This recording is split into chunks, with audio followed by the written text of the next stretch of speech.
When you walk in the shadows of history on the Seacoast, you can sometimes feel the character of the locations just by standing on the doorsteps to many of these places. The question is, do you dare to take a look inside? I mean, really inside. Brush the dust off of some of the local books, delve into some old newspaper archives, and ask questions, and you will see that many of these places truly take on lives of their own. Certainly not everybody is going to believe in ghosts, but just open your mind to the possibilities.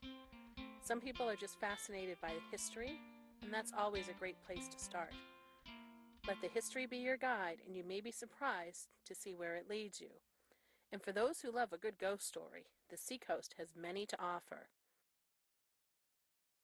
The past on Maine and New Hampshire's Seacoast is very much the history of America. From its earliest settlements to the evolving cities and towns that they are today, walking down the street, you can just feel the history.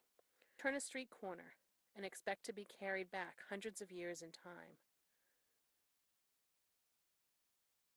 The landscape is constantly changing, but with these changes come discoveries. New home and highway construction yields forgotten cemeteries and the remains of long-forgotten ancestors. For many of us native New Englanders, there's no place that we'd rather live. We've grown up with ghost stories all around us, and it's almost impossible to escape the tales of that special haunted place down the road. So many of these ghost stories cause us to take a closer look at our surroundings and wonder about our history. Old tunnels echo the footsteps of explorers looking to connect with remnants of the past. Cold drafts and shadows and mirrors surprise some visitors to old sea captains' homes on majestic hills.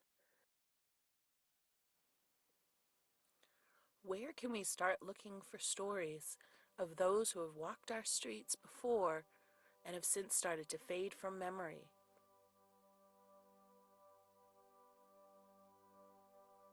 The old burial grounds.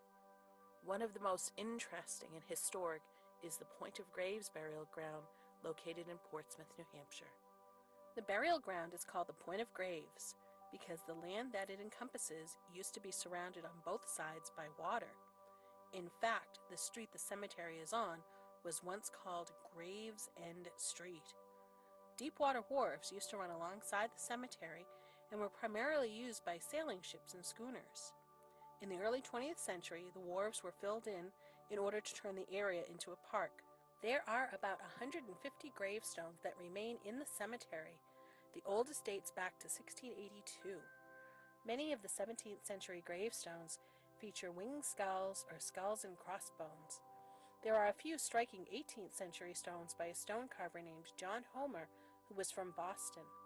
He often carved large, lifelike designs of skull and crossbones, and this design reflected the beliefs of the time, and it served as a reminder to the living that death could happen at any time.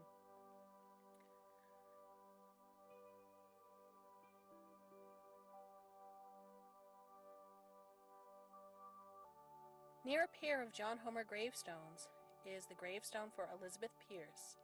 According to the inscription, she died in 1717 at the age of 42. Her stone depicts a winged skull with an hourglass on the top, which illustrates the delicate balance between life and death.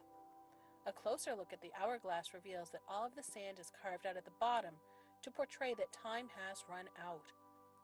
The ghost of Elizabeth is one that many people have reported encountering in the burial ground. Some people have reported being tapped on the shoulder by someone they can't see while walking away from her gravestone. First-time visitors to the burial ground have said that they have been drawn to a particular stone as if it called them to take a closer look. And most of the time, it's usually Elizabeth's stone.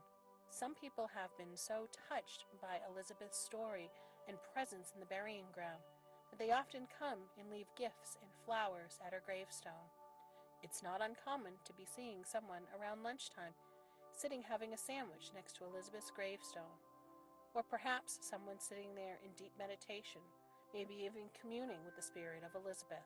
Many people who have taken pictures of Elizabeth's gravestone at night have said that they've caught images of strange lights, orbs, or even mists that look human-shaped around her gravestone. Could it be the ghost of Elizabeth's past reaching out to the present to let us know that she's there? When Elizabeth died in 1717, she died at the age of 42 from consumption. Elizabeth's husband Joshua remarried after her death, and he's not even buried in Portsmouth. And it's difficult to say whether or not Elizabeth's children are actually buried at the point of graves or elsewhere. So perhaps Elizabeth is truly all alone, reaching out to let people know that she is there, a visitor from the past, wandering around the Point of Grave Cemetery.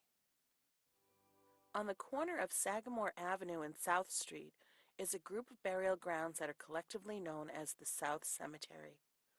This is one of Portsmouth's oldest burying grounds, and the first interments are believed to have taken place during the 17th century. However, no records detailing these early burials exist. For many years, the locals have spoken of two glowing gravestones in the vicinity of the pond in the graveyard.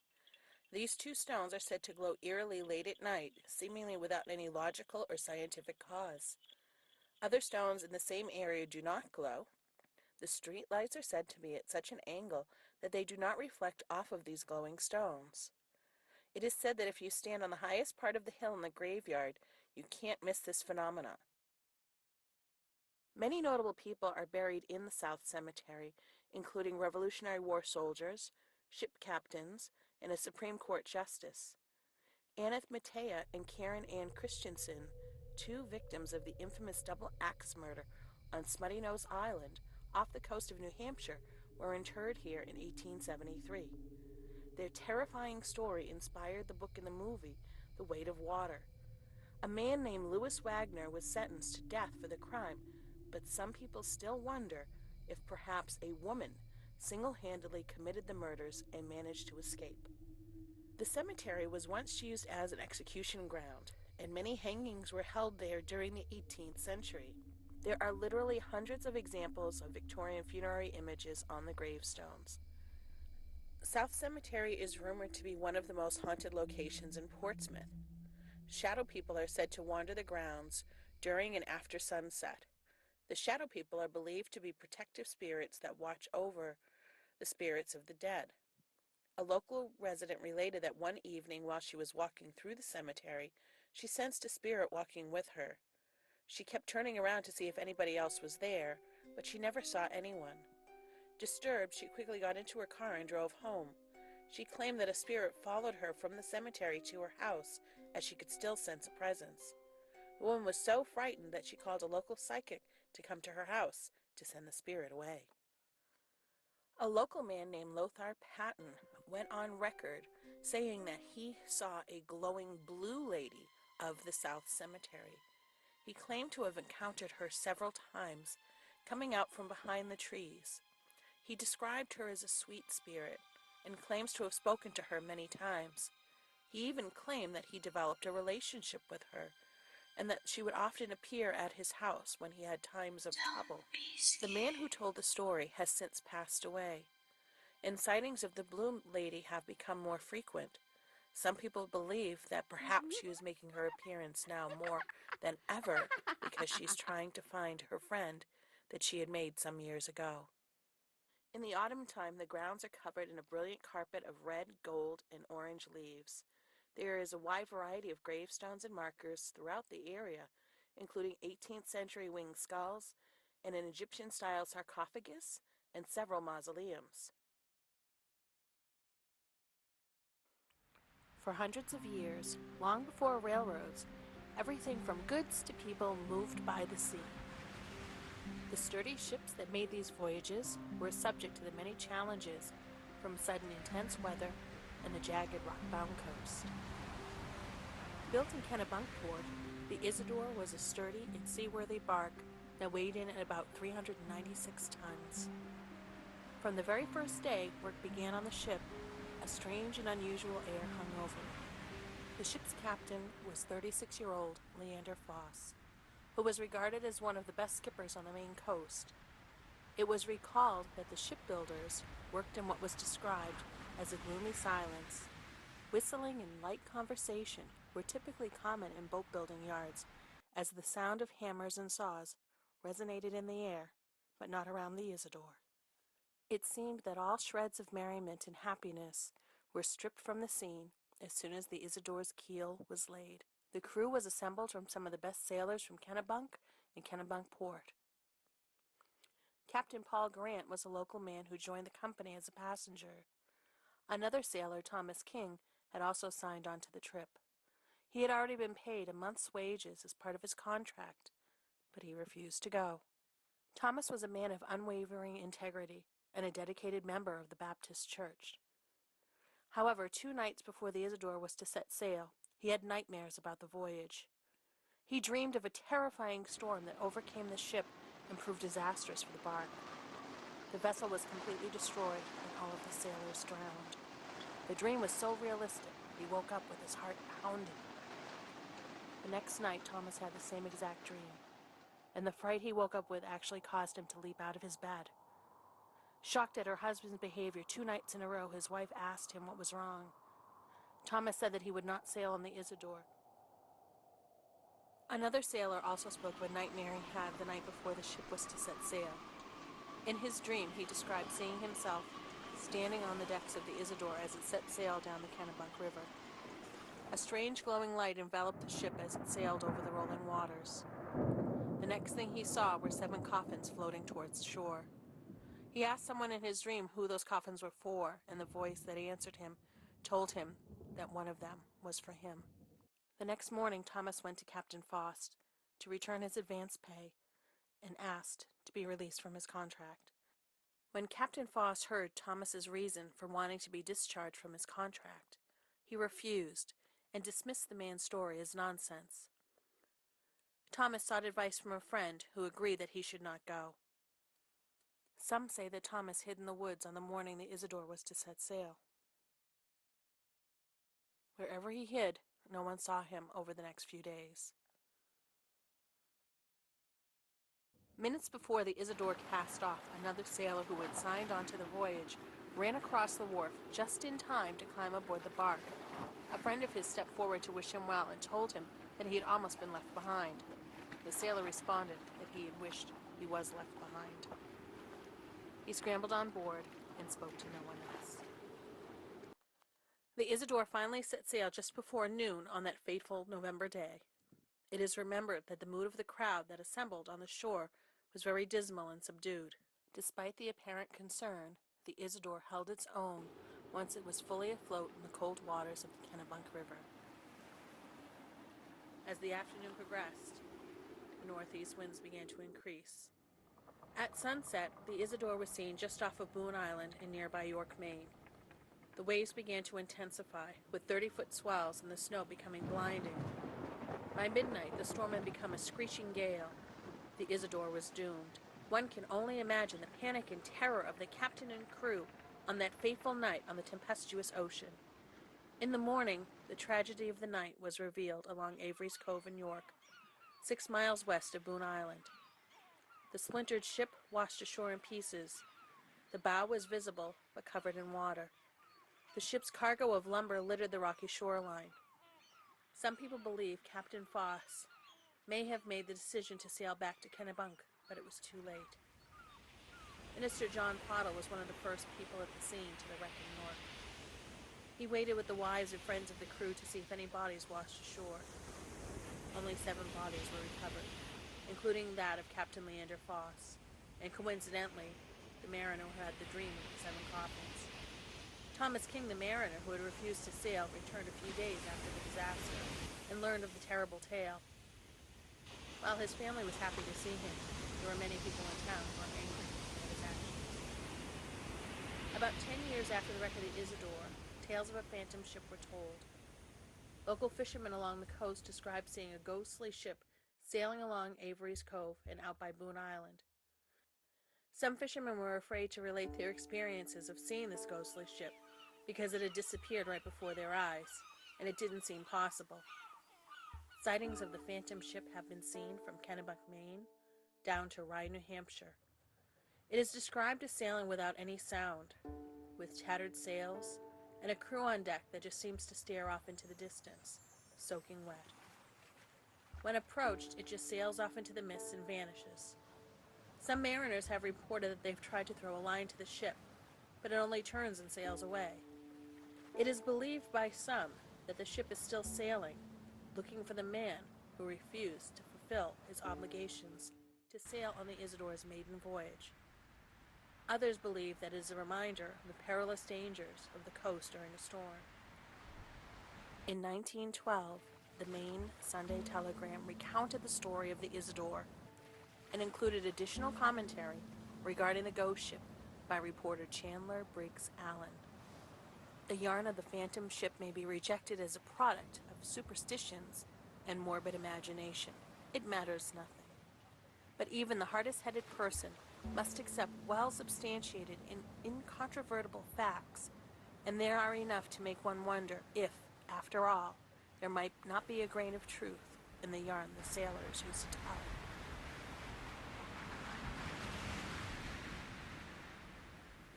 There are signs all along the seacoast that invite us to take a glimpse back into our history and find out what the true definition of some of these places are.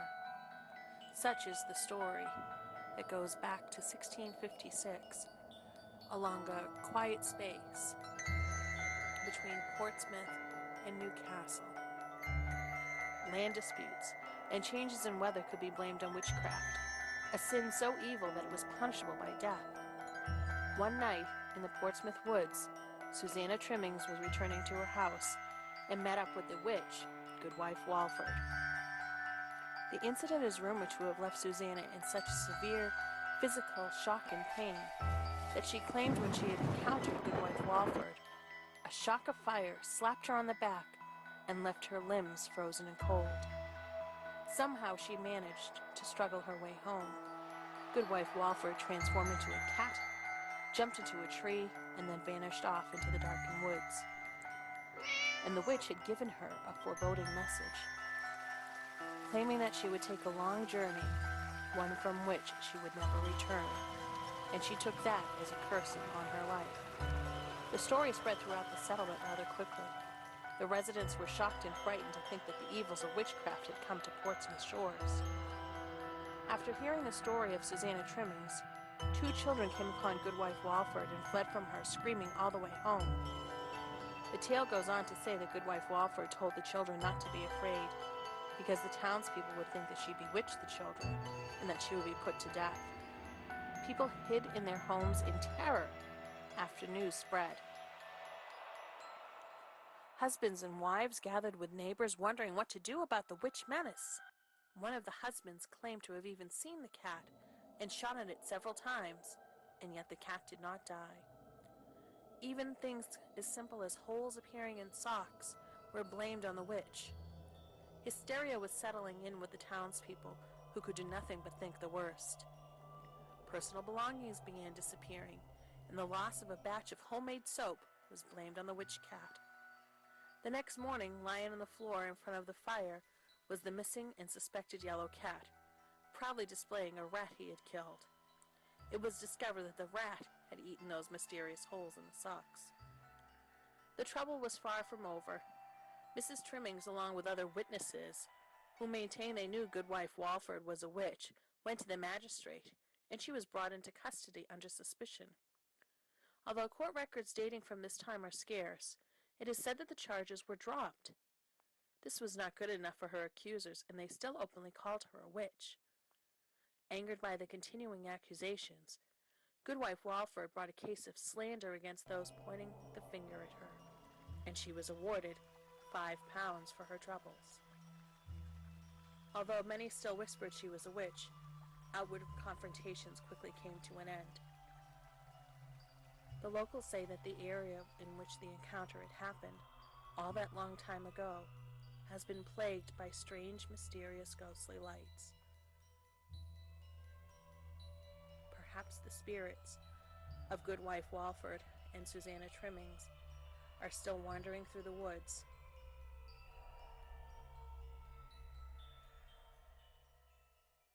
The story of Eunice Goody Cole of Hampton is a tale so dramatic and intriguing that it still brings up questions as to whether or not Goody was in fact a witch. Goody lived on a little hill that overlooked the salt marsh in the Hampton River. She was described as a disagreeable individual and an unpleasant person. She owned a well that passing boatmen liked to use, much to her dismay. It was said that she wasn't afraid of placing a curse on anyone who she had felt had done her wrong in some way. 2 young men who drowned in the Hampton River were believed to be victims of her witchcraft. According to her accusers, Goody cast a spell that caused the boat to overturn. The village children who secretly peered into her window described seeing a little black dwarf with a red cap who sat on her table. In 1656, the town's general dislike and suspicion of Goody Cole led to the allegation that she was a witch. At the trial, Thomas Philbrick testified that Goody had cursed his cows. Should any of them eat her grass, they would die of poisoning or choke to death. Goody was found guilty of being familiar with the devil and was sentenced to be publicly whipped. She was then sent to Boston to be imprisoned. In 1662, at the age of 88, Goody petitioned the court to be released. And around 1670, she was returned to Hampton at the town's expense. She was given a small shack to live in, and her neighbors took turns supplying her with meals and firewood. Everyone in town hoped that she would die soon, as they were not interested in doing anything to keep her alive. When she didn't die as quickly as the townspeople had hoped, they raised another charge of witchcraft against her. In 1671, she was indicted by a grand jury in Salisbury. In 1673, after a long trial in Boston, the jury found her not guilty. In ye case of Eunice Cole, now prisoner of ye bar, not legally guilty according to entitlement, of Eunice Goody Cole, she returned to Hampton. But since the town was no longer required to take care of her, she had to fend for herself, and she survived by eating shellfish, roots, and berries. The people in town continued to treat her like an outcast and gossiped about her behind her back. Not long after Goody returned, the town noticed her absence, for Goody often walked through town despite being unwelcome. After several days, a group of men visited her old hovel and discovered her dead body lying on a pile of salt marsh hay, which had been her bed. Her body was reportedly thrown in a hole dug by the side of the road, but it wasn't long before she was dug up and impaled on a large stake. Some people say this was done to drive out the devil spirit, while others say the act was meant to keep the devil from carrying her body back to hell. For years after Goody's death, the townspeople believed that she was behind every tragedy, whether it was a boat that capsized or an unexplained death. In 1937, an organization called the Society in Hampton for the Apprehension of Those Falsely Accusing Eunice Goody Cole of having had familiarity with the devil was formed.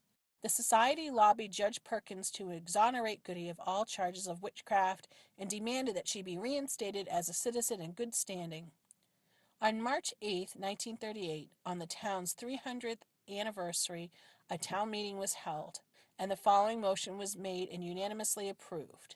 Resolved that we, the citizens of the town of Hampton, in town meeting assembled, do hereby declare that we believe Eunice Goody Cole was unjustly accused of witchcraft and familiarity with the devil. At 2 o'clock on August 25th that same year, a crowd gathered at Hampton Beach, along with national news crews, to witness the burning of certified copies of the original incriminating documents. The ashes were placed in a container with soil from both Goody Cole's last home and her final resting place. Many ghost stories continued to circulate throughout Hampton throughout the following years.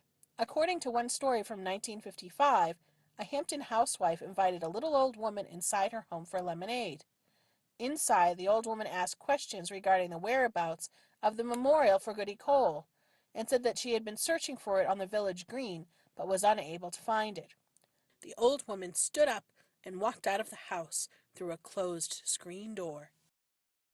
Another story relayed by a police officer told of an old woman walking the road in the old section of town. The officer stopped to lecture her about the dangers of walking in the street. The woman replied that she had been walking in the streets for hundreds of years and that she should be able to take care of herself by now. The officer started to drive off, but once he realized what she said, he backed his cruiser up to talk to her. The woman, however, had disappeared. Realizing that he had just spoken to a ghost, the officer returned to the station and decided to take a sick day. It wasn't until 1963 that a memorial gravestone was placed near Founders Park to help put Goody's soul to rest. The stone, which looks like a woman hunched over, stands on the grounds of the Tuck Museum, which is also the home of the Hampton Historical Society. Many people believe Goody's grave is also on the property, not far from where the monument stands. In 2013, at Hampton's 375th anniversary celebration, a new memorial plaque for the first time was placed at Goody's stone. The money for the plaque was raised by a local man who had really taken to the story of Goody Cole. The man named Robert McClung was very interested in making sure that Goody was memorialized. Through the sale of his record albums dedicated to the story of Goody Cole, he was able to raise the money to have the plaque placed. During the dedication, a proclamation was read by a congresswoman who had come down from the State House in Concord, New Hampshire. In that proclamation, everyone had hoped that finally now, since Goody Cole's grave was marked, that she would be able to rest in peace and that her spirit would no longer be seen along the streets of Hampton. Will the spirit of Goody Cole finally rest peacefully now that her memorial marker has been properly marked, commemorating the story and reminding everyone that the town of Hampton did once have a woman who was tried and convicted of witchcraft? Or will the ghost of Goody Cole disappear into the woods of Hampton, taking the memory and the story with her? There seem to be so many ghost stories and legends from the past. Are there places on the Seacoast today where ghosts still roam? Located on Bow Street, down along Portsmouth's waterfront, is the Seacoast Repertory Theater. Nate Higgins, an employee and longtime performer at Seacoast Repertory Theater, shares some of his stories and experiences with Precocious and some of the other spirits.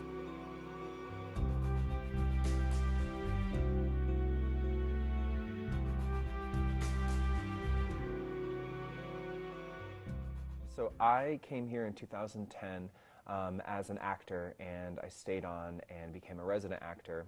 And from that, I became the special series curator, the marketing assistant, that kind of stuff. So I took on sort of an administrative role after being in shows here as an actor. And it wasn't until I started kind of working here, you know, on a daily basis, being here, spending most of my time here, that I started noticing things were a little odd. I myself have always been kind of a romantic skeptic. I've always believed or wanted to believe in these things, but you know, that there could be life after death, or that people could communicate with us through different, you know, I guess sort of ethereal settings, and it just never really happened to me until I started working here. And my first experience that I had was when I was doing a show here, and one of my props was these little guitar picks. And as you know, when you're working backstage, there's a lot of really set things, like we have a prop table where all of our props are kept and they have their own individual space. And it came time for me to go on stage, and I went to go grab a guitar pick, and I noticed that my guitar picks were gone. So I looked around, asked the stage manager, I said, hey, my guitar picks have mysteriously disappeared. There's about 10 or 12 of them. I don't know where they have gone. And she said, I don't know. I don't know. So I luckily had a penny, or there was something that I grabbed, and I was able to use that to play my guitar in the show. At the end of the show, I came back and I found my guitar picks in a neat little pile about 20 feet from where they were supposed to be during the show. And I looked down, and I was kind of taken aback, and I brought them over to my stage manager. I said, hey, I found the guitar picks. They were over here in a little neat pile. I said, how did this happen? And she's like, oh, well, you've met Precocious. And I was like, well, who's Precocious? And she said, Precocious is the spirit of a little girl that lives here at the theater. She likes to play tricks on people sometimes during shows. And I was like, okay, all right, cool, I'll buy into that. And so I kind of went on my merry way and kind of had a laugh about it and never really gave it much thought. It wasn't until I started working here in the office a little bit more that I noticed that I was starting to notice things happening more frequently. One day I was here, just my coworker and myself, and I went down to the box office to get something, get a piece of paper, and I walked by the entrance to the theater, and I heard something, and thinking to myself, well, somebody's working down there. I opened the curtains, and I looked down in, and the theater is completely pitch black. And I hear something like somebody sweeping the floor with a push broom. I mean, loudly. It was distinctly somebody sweeping the floor with a push broom. I yelled down and said, hello, hello, is anyone there? And the push broom sound stopped on a dime immediately. And I was like, okay. All of a sudden, boom, this rush of cold, this nasty feeling just kind of went over me, and I ran upstairs, told my coworker, I said, you have to come see this. I said, there's something downstairs, you have to hear this. So I ran upstairs, told him, went back down, and we looked, and nothing was there. We turned on all the lights, we checked everything, we couldn't hear anything, but I distinctly heard those sounds. We had a couple friends come in and investigate, and I unfortunately did not get to go in and check it out and see what was going on. And then they actually reported to us with some really strong EVPs that somebody might actually be speaking to us or trying to reach out through these EVPs. We listened to them. The results were uncanny. So I said, next time you do an investigation, I'd like to come back and I'd like to be with you. I myself, like I said, I've always been very romantic about these things, but I've had kind of like a little bit of skepticism, and I wanted to experience a little bit more. So I came when I had my dowsing crystal. I was like, I'll just try this out. I'm a little sensitive to these sort of things, especially energies, and I just wanted to just see if something could happen. So we asked a couple questions to Precocious in certain areas of the theater. Sometimes she would respond, sometimes she wouldn't. We went particularly back to the paint cage, that we call it, which is this very strange room that's just kind of located here in the back ring of the theater. Very dark, very dank, very weird. I've always got kind of a strange feeling when I go in there.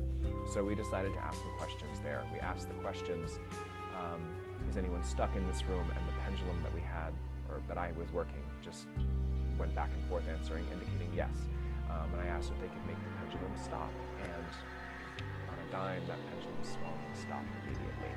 That's kind of when I really started to figure out there really is something here.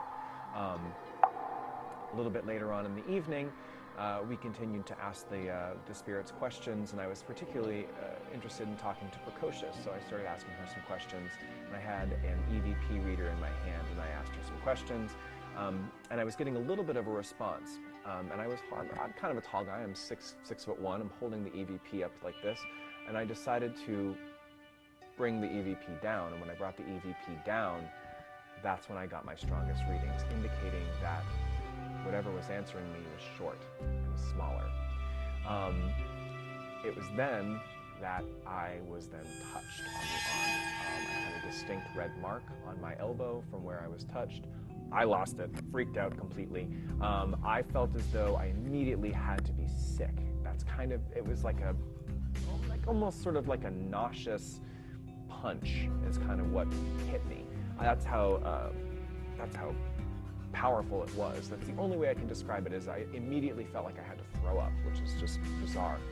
But I come to find out that a lot of people feel that way when they have contact with the spirit world in such a close sense.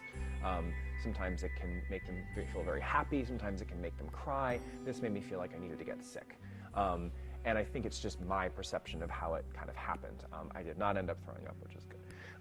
But then after that, I kind of took a break from doing really investigative work, especially at night during here, kind of drawing these things into me, because I found that these spirits, or the spirit of Precocious, or whatever else might be lurking here, were kind of attracted to me. So I kind of took a little bit of a break.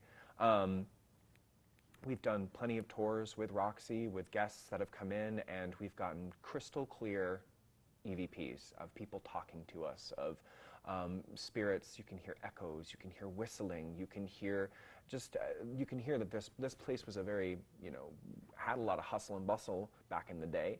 And so you're going to hear a lot of that, I think, and I think that those time frames are kind of infinite, and they come back once in a while. When we have EVP evidence of something, like especially the whistling, we'll say, hey, we have this EVP of somebody whistling. We didn't even know, but somebody will come to me and say, hey, Nate, do you ever hear whistling in the theater? And I said, actually, I do, and we have an EVP to prove it, that we do hear this strange melodic whistling. It's not, mechanical, it's melodic. It's somebody whistling, just like they were whistling a tune. We hear that. People ask if we've heard laughter before, and we've definitely heard laughter before. We have actually, our strongest EVP is the sound of a little girl laughing.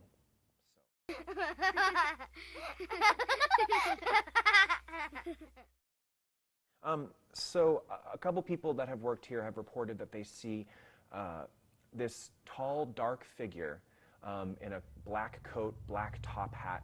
Don't really see his face, standing at the top of the stairs while people are performing. I actually have never seen this spirit or entity, but a lot of people that do see him are women. So that's one thing that kind of, I guess like this has also kind of carried over. So I feel like there's some sort of activity up in that area as well. So these are the things I think working here on a daily basis.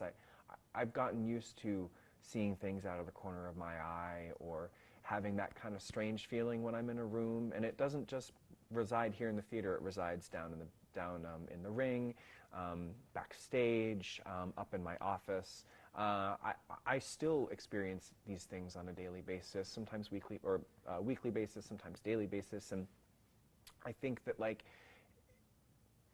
I've just gotten used to it. And I've stopped telling everyone every time I see something or I hear something, because I think it's just kind of redundant at this point. And I think it's just the spirits are going to do what they want to do. They're going to connect with me the way that they want to connect with me. I never feel unsafe here. That's the thing.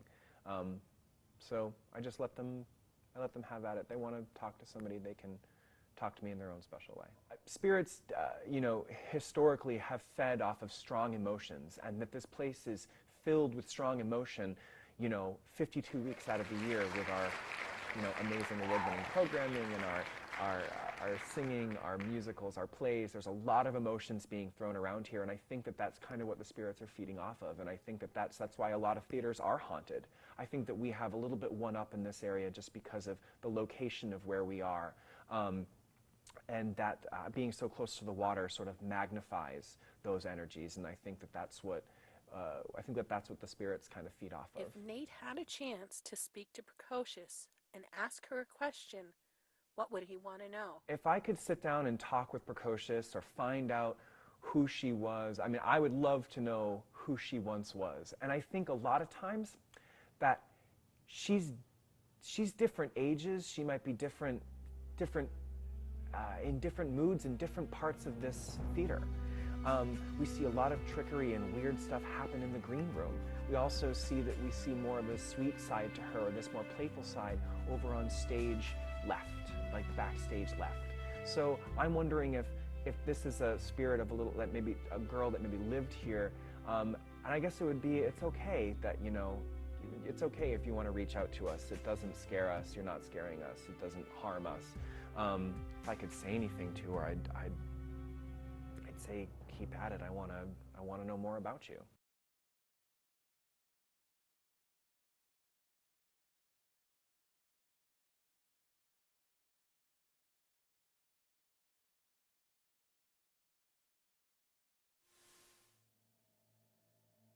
These are just some of the ghost stories and legends from the New Hampshire and Maine Seacoast. What other ghost stories are yet to be told? I invite you to have an open mind as you walk around these old cities and towns and wonder who or what still might be lurking in the shadows, waiting to reach out from the past into the present, and to let everyone know that we are more connected to spirits than we sometimes realize.